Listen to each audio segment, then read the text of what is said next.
Welcome to Adult ypww, Lesson 11. I do not own the rights to this music. Today's topic is the church's witness. How do we measure up today? The lesson text is coming out of 1 Corinthians chapter 14, verse 25, Hebrews chapter 2, verse 3, Revelation chapter 3, verses 15 and 16, and Acts chapter 5, verse 32. The memory verse is Revelation chapter 2, verse 10. I will read the King James Version first and then the New International Version. Be thou faithful unto death, and I will give thee a crown of life. The New International Version. Be faithful even to the point of death, and I will give you life as your victor's crown. There never was more Christianity in the world than there is today. The spirit and principles of Christ are more widely operative in society and in the affairs of the world than at any previous period. Never had our Lord so much of his own way in the world as now.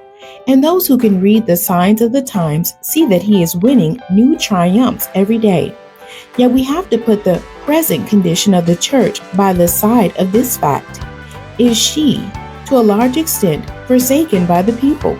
Strange that at a time when Christ is winning in our own heathen lands, his church appears to be losing. The very anomaly of such a thing is in itself arresting and suggestive. It is a state of things that can only be temporary if we believe, as we do, that the church is the appointed organ of our Lord for winning the world to himself. What, then, does such a condition of things mean? Is the church exhausted? Has the world caught up with the church?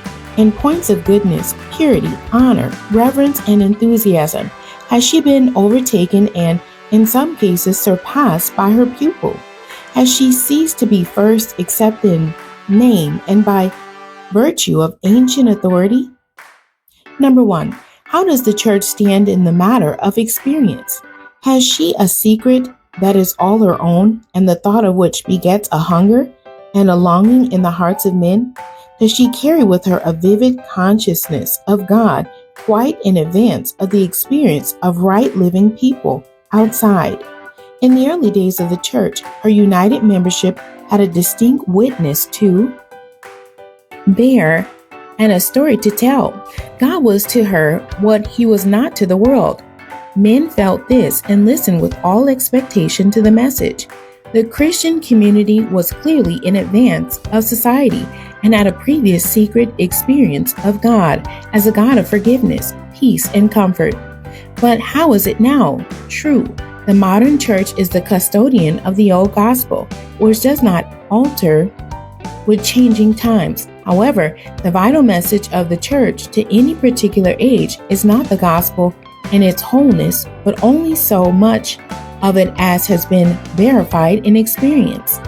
The things tested and proved in life constitute a message which cannot be resisted. Unless we have this experience of God and divine things, we have no vital story to tell. With the seeming loyalty to the old gospel, we may repeat the phrases that meant so much in other days, but listeners will be quick to discover whether we are telling our own story or merely repeating what we have heard or read. If the church is to regain her ascendancy over men, the first condition is that she must know deeply and intimately the secret of the Lord. Her witness will then be arresting and magnetic, and men will say, God is in the midst of you. Number 2, what are we to say of the works of the church of today? What demonstration of her divine authority is she giving? True, she is exerting a mighty influence on society. Many of the popular movements of the time have accomplished so much and hold within them the possibilities of still greater things. Largely owed their origin in no small part of their inspiration to her ministries. We must not forget what she has done and is still doing for individuals. Through the Sunday schools and other agencies, she is contributing to the parenthood and citizenship of our land. Life is sweeter and richer because of her subtle influence on society. All this we rejoicingly admit, but it is at least conceivable that a purely ethical society might accomplish this work. More is expected from the church, like our Lord, She is supernatural, and we expect signs and wonders from her. She claims a unique position because of her commission and the promised presence of her living God. Is she making good that claim? Do people go from her services saying with reverential gratitude, "We have seen strange things today"? Are we observing men saying God is surely in the church, for she is doing what neither education, law, nor moral influence can accomplish for the outcast? Speaking generally, it is to be feared that the modern church is not working these miracles which were once amongst her commonplace activities. To justify her high claims, the church must be ahead of all other institutions and do for men what they cannot do, proving that God is in the midst of her. Number 3, how do members of our church stand in other respects? What of their devotion to good causes not strictly within the sphere of the organized church, but truly Christian? Are they wholeheartedly applying Christian principles to all the affairs of our country? To ask these questions suggests that there is much to be desired in these directions. In enthusiasm for great causes and loyalty to the principle to the point of sacrifice, church members are sometimes outpaced by men of the world. At best, we are sort of that Christian extra which arrests the thoughtful and makes them think of unseen forces.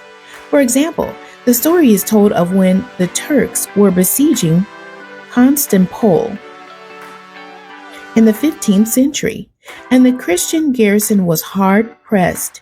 They sent for the priests and monks that they might go up and down the lines, encouraging the troops and imparting spiritual reassurance. But the churchmen sent back word that it would interfere with the regular performance of their offices in church and cloister. It would interrupt their periods of formal worship and devotion. Therefore, they begged to be excused. And on the same ground, many of Christ's followers have excused themselves from practical participation in conflicts which would have advanced the rule of God in the lives of men. Number 4, what is the attitude of the church today? The attitude and spirit of the churches towards one another leave much to be desired.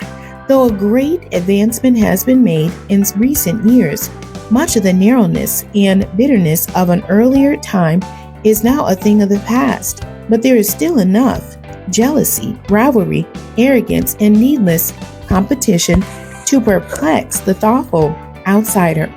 Many churches have yet to learn the elementary truth that love is the greatest thing that it will attract when everything else fails. Now, it must surely be felt by every loyal servant of Christ that the unique opportunities of our time are a tremendous challenge to the church. With wide open doors confronting her, the church is called to make a great advance. She has the whole world to win.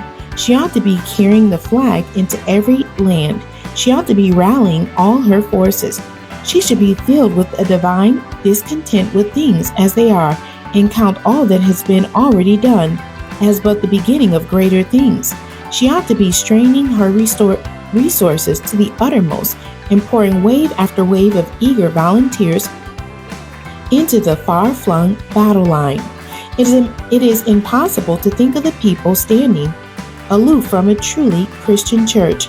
Imagine such a church in the center of one of our large populations.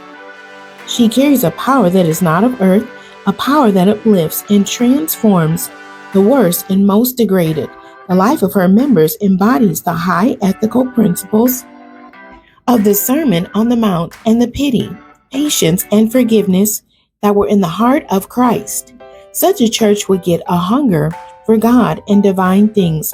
Her spiritual miracles would arrest men and make them feel that God was in her. The burdened, the poor, the lonely, and the distressed would flock to her as a place of refuge and a home of sympathy and comfort.